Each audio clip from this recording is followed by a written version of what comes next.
Here we are from the Atlantic Ocean, Cocoa Beach, taking the day off, but I thought I'd still talk a little Braves baseball here as we are getting closer to opening day.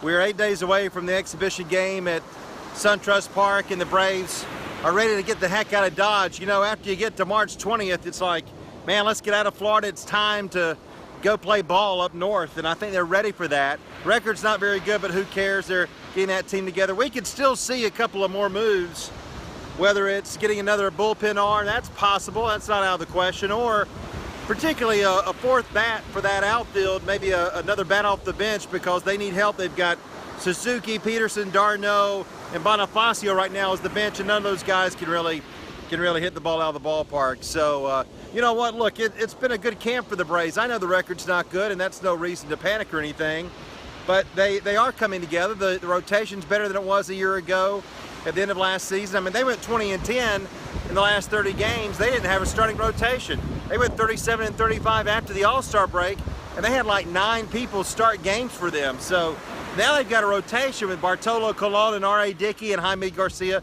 who's had a really good camp. And I'm telling you, Mike Foltynewicz has had the best camp of anybody here in Florida. They are thrilled, can't wait to see what he can do for the course of the full season. Julio Teheran ready to go as well. So, you know what, the Braves, there are some questions, and they're going to have to work some of those things out, but think about how much different this team is from a year ago. They didn't have a third baseman. They thought Hector Olivera was going to be their third baseman. That didn't last 10 days.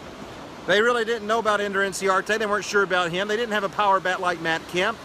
They weren't sure about Nick Markakis, who came off a year in 2015 where he had 3 home runs. They weren't sure about catcher, where they had A.J. Pierzynski. Now, some of those issues are settled, so they're in a much better situation. All right, that's enough. I'm gonna go take a nap. See y'all later.